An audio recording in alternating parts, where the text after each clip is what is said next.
Современная наука не может объяснить некоторые загадки природы. Одной из таких невероятных загадок были беспрецедентно странные взаимоотношения между диким леопардом и его добычей – коровой, которые наблюдались в деревне Антали в округе Вадодара в штате Гуджарат. История начинается летом, сразу после того, как автор присоединился к работе в кружке Вадодары в июне 2002 года. Тоже. О наблюдениях леопарда регулярно сообщали из Антоли, деревни, расположенной примерно в 20 километрах от заповедника Джамбугода и в 40 километрах от города Вадодара. В Антоле самка леопарда решила устроить привал на поле сахарного тростника, питаясь свиньями, грызунами, индийскими зайцами, домашними собаками, птицами, крупными лягушками и тому подобным, а иногда и козлятами. На орошаемых сельскохозяйственных полях большую часть времени росли высокие урожаи, что обеспечивало достаточное количество укрытий, связь с близлежащими оврагами и легкость передвижения крупных хищников. Поскольку все участки леса подвергаются интенсивному выпасу скота, леопарды не находят безопасного укрытия и уходят вглубь зарослей сахарного тростника, чтобы обезопасить своих детенышей. На самом деле, поля сахарного тростника вносят значительный вклад в размножение леопардов. Иногда леопардиха уходит далеко от границы леса, чтобы выбрать такие поляны в деревнях для сбора мусора. К сентябрю 2002 года жалобы начали поступать все чаще и чаще. В результате лесничие решили что-то предпринять, чтобы решить проблему жителей деревни. Жители деревни Антали сообщили, что вечером и ночью часто видели леопарда с детенышем. Подобные жалобы были обычным делом в регионе, где конфликты между человеком и животным были обычным явлением из-за увеличения популяции леопарда и отсутствия кормовой базы в местах их обитания. В условиях фрагментированной среды обитания или в районах с дефицитом продовольствия леопард меняет местоположение и на некоторое время перемещается из первоначального места обитания в близлежащие районы, чтобы добыть пищу, доступную в определенный сезон. В такой ситуации департамент избегал отлова безобидных животных. Когда жалобы поступили к министру лесного хозяйства в Гандинагаре, министр Долат Сингх Десай попросил автора разобраться в этом вопросе. После консультации с начальником охраны дикой природы было решено отловить животное в этом районе. Сотрудники установили клетку-ловушку с живой приманкой в подходящем месте. Первое фото и видеозапись была сделана Манаджем Таккаром, натуралистом из Вадодары. Начальник лесного управления Рохит Вьяс, почетный хранитель дикой природы Манодж Таккар, любители приключений на природе из Вадодары, и их друзья провели в деревне несколько ночей и успешно поймали самку леопарда в ловушку около 2 часов ночи 20 сентября 2002 года, а ранним утром выпустили ее в близлежащий лес. Жители деревни стали свидетелями поимки леопарда и испытали огромное облегчение, но были недовольны, так как потеряли важного гостя, с которым у них сложились близкие отношения. Кроме того, леопард был для них выгоден, так как у них был высокий урожай, потому что присутствие кота в деревне защищало урожай ночью от шакалов и диких кабанов. Месяц спустя жалобы начали поступать снова. Жители деревни полагали, что пойманная леопардиха, вероятно, была матерью молодого леопарда, который бродил в этом районе. Когда лесничие и дикари посетили деревню, они услышали историю настолько странную, что автор сначала отказался в нее поверить. В деревне господствовали патели, представители высшей касты. Представители низшей касты жили на окраине поселения, как это обычно бывает в индийских деревнях. Семья, принадлежавшая к отсталой касте, жила на окраине поселения с коровой, теленком буйволицы и 2 валами. Животные, пасшиеся на открытом поле перед домом, имели свободный доступ с сельскохозяйственных полей с 3 сторон. Старший из членов семьи, которому было около 60 лет, каждую ночь наблюдал, как леопард приближался к корове, и оба они бесстрашно общались. В первый день он сомневался, но на следующий день был удивлен их поведением. Когда он рассказал об этом событии, никто не поверил его рассказу. Впоследствии люди каждый день становились свидетелями неестественной драмы. Автору рассказал об этой истории сотрудник лесного управления Энрохит Вьяс, но он не верил в это, пока не стал свидетелем драмы, разыгравшейся 17 октября. Старик рассказал интересное наблюдение о том, что каждую ночь леопард приближался к определенной корове, окрас тела которой был похож на леопардовый, на открытом поле перед его домом. Эти два животного подходили друг к другу на очень близкое расстояние и, казалось, взаимодействовали друг с другом, без какой-либо агрессии со стороны леопарда или страха со стороны коровы. Кошка и ее друг-бык встретились и, как и утверждали жители деревни, чувствовали себя совершенно непринужденно друг с другом. В поле паслись 2 быка и теленок-буйволицы, на которых леопард демонстративно не обращал внимания, но, в отличие от коровы, они чувствовали себя не в своей тарелке. История о невероятной дружбе распространилась со скоростью лесного пожара, и люди из других деревень начали приезжать, чтобы стать свидетелями этого явления.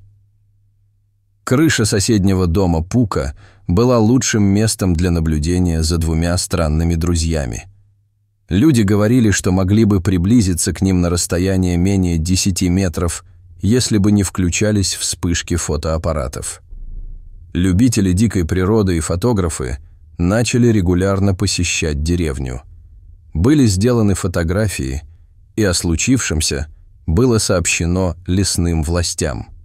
Ведущая английская ежедневная газета даже опубликовала эту историю на первой полосе, позаимствовав заголовок из названия популярного фильма на хинди «Ek Choti Si Love Story» – «Маленькая история любви».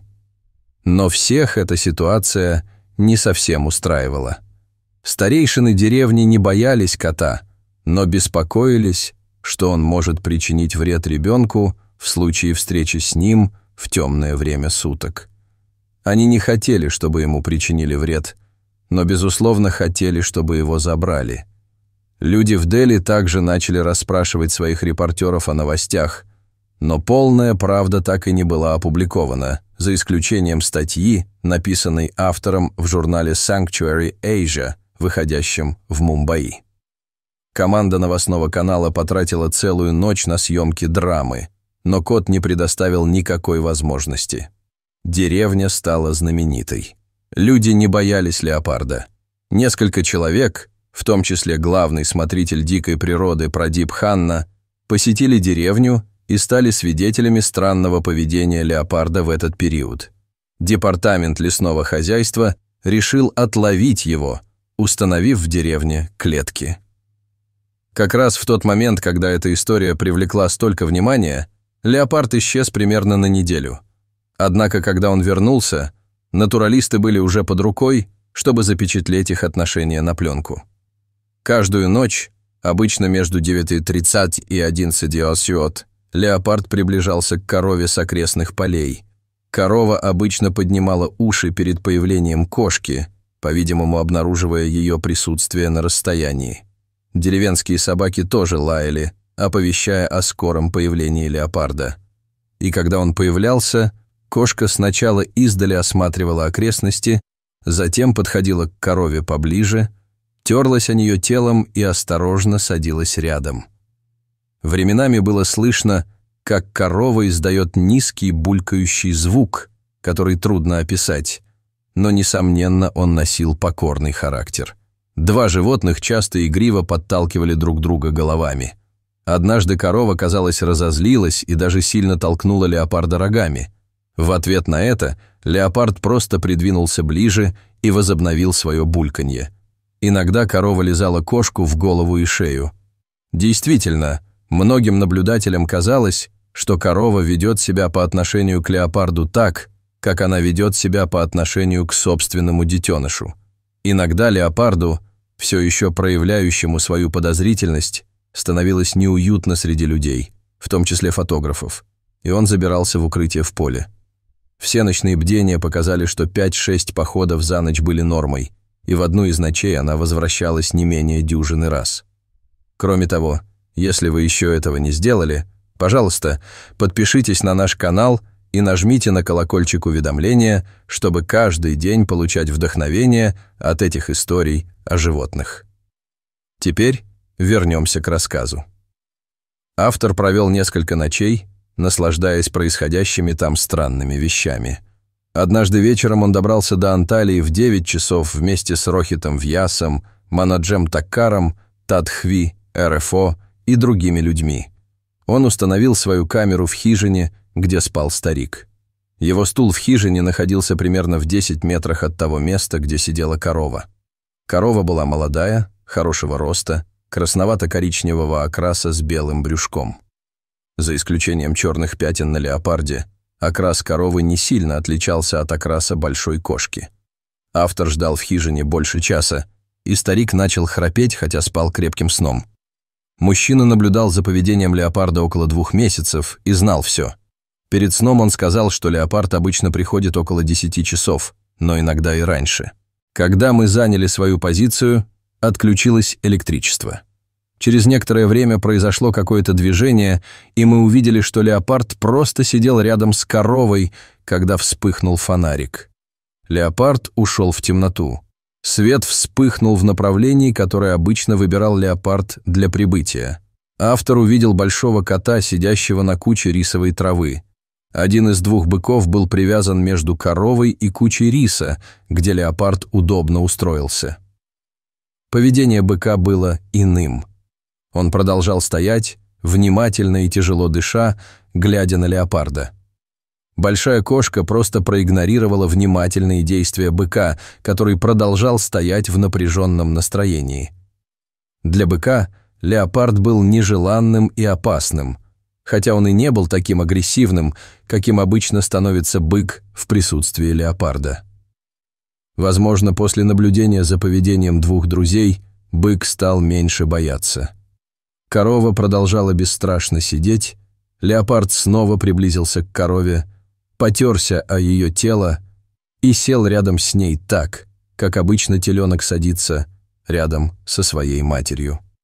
Автор вышел из хижины и поднялся на крышу, чтобы посмотреть на разыгравшуюся драму. Ночью, примерно в 2 часа, было принято решение вернуться в Вададару, когда леопард исчез в темноте. Во время следующего визита главного инспектора охраны дикой природы эти события были сфотографированы. Через несколько дней у 2 фотографов сложилось полное представление о появлении леопарда. Почувствовав присутствие людей, которых иногда было более 3 десятков, кошка хладнокровно приближалась к корове. Часто они играли головами, а затем садились близко друг к другу. Очень трудно объяснить общение между ними словами. Корова получила большую кошку, похожую на ее теленка, которая подошла к матери, чтобы получить ласку. Леопард сидел рядом с коровой, иногда прижимаясь к ее телу, а иногда к рту и шее коровы. В большинстве случаев это было похоже на то, как подросшая кошка сидит рядом с матерью. Иногда леопард использовал свою лапу, чтобы поставить корову на ноги. По прошествии некоторого времени животное исчезало в поле в темноте, возможно, из-за беспокойства фотографов, но через некоторое время возвращалось. Отношения между леопардом и коровой обострились, чего раньше никогда не наблюдалось и о чем не сообщалось. Часто они оба играли головами. Корова несколько раз лизнула леопарда, иногда очень сильно, покрывая всю его голову и шею. Во время наблюдения с ноября по январь сотрудники установили в стратегически важных местах 2 клетки с приманками внутри. Из-за странного поведения леопарда в качестве приманки были использованы коза, собака, щенок, курица и даже мясо, но леопард не заходил в клетку, чтобы убить животных, хотя и осматривал их, передвигаясь по клеткам. Операция по поимке леопарда не принесла никаких результатов. В конце концов, было решено отловить животное с помощью пистолета с транквилизатором, но животное перестало появляться на месте до того, как план был приведен в действие. 20 декабря леопард ранил козу в клетке снаружи. В декабре и январе люди сообщали, что из деревень через равные промежутки времени исчезало множество щенков, поскольку зима была сезоном обилия новорожденных щенков у собак. Бог знает, возможно, сейчас сезон сбора урожая для нашего леопарда. Поскольку наблюдатели теперь почти постоянно находятся на месте, они узнали, что леопард постоянно посещал корову с 8 по 22 октября, а затем с 4 по 29 ноября. По какой-то причине в период с 30 ноября по 29 декабря леопард держался подальше, но его видели поблизости. Затем на 3-й неделе января леопард, казалось, исчез, но в последнюю неделю февраля появился снова и оставался с коровой до раннего утра. Попытки отловить его в ноябре и декабре оказались тщетными. Осторожное животное упорно отказывалось заходить в клетки с приманками, хотя однажды попыталось убить козла снаружи клетки. После более чем недельных регулярных посещений кошка снова исчезла в феврале, но вернулась на 1 или 2 дня в первую неделю марта. По сообщениям местных жителей, животное также посещало соседние деревни, чтобы раздобыть еду, в основном для собак. Любители природы связывались с жителями деревни, чтобы собрать свежую информацию, но леопард не возвращался к корове по неизвестным никому причинам. Прошло несколько месяцев, но ничего не было слышно, кроме косвенных свидетельств того, что леопард время от времени посещал деревню. Люди считают, что в 2004 году деревню время от времени посещали 2 леопарда, но было трудно сказать, был ли один из них одним и тем же леопардом. Однажды леопард убил корову в деревне и частично съел ее. Возможно, он стал взрослой крупной кошкой и где-то нашел себе пару, но подтвердить это пока не удалось. Так в чем же все-таки дело? Как получилось, что хищник и жертва повели себя таким невероятным образом? Было много различных интерпретаций этого странного поведения. Некоторые предполагают, что самка леопарда, пойманная в августе, была матерью подросшей самки, которую мы наблюдали, хотя на фотографиях она выглядит вполне взрослой. Мы меньше всего знаем о привычках и поведении этих животных. Мы не в полной мере осведомлены о некоторых загадочных особенностях поведения людей. Мы не могли понять, почему леопард регулярно встречался с коровой и вел себя так, что люди не верили в это. Еще больше нас удивило, почему корова приняла своего врага и любила его так, как она любила своих телят. Автор полагает, что на молодого леопарда, возможно, повлияло отсутствие его собственной особи, и он каким-то образом обнаружил в корове некоторые материнские качества, которые могли бы успокоить его и помочь справиться без собственной матери. П.М. Лед, бывший главный смотритель дикой природы штата Нью-Йорк. Мадхья-Прадеш, который всю свою жизнь провел среди тигров и леопардов, был удивлен, узнав об этом факте. Его жена держала в своем доме тигренка, который оттуда вырос. Лед снова объяснил мнение своей жены о том, что корова, вероятно, запечатлелась в молодом леопарде в очень раннем возрасте, до того, как у него проявились и созрели охотничьи инстинкты. Возможно, это привело к необычным отношениям, поскольку корова тоже не ощущала никакой угрозы. Вполне вероятно, что корова никогда раньше не сталкивалась с леопардом и поэтому не знала, что эти двое должны были стать заклятыми врагами. Возможно, никто никогда не сможет с уверенностью сказать, что же было на самом деле, но очевидно, что поведение как коровы, так и леопарда было странным и совершенно невероятным. Природа полна сюрпризов. Возможно, здесь есть какое-то недостающее звено, и мы мало о нем знаем.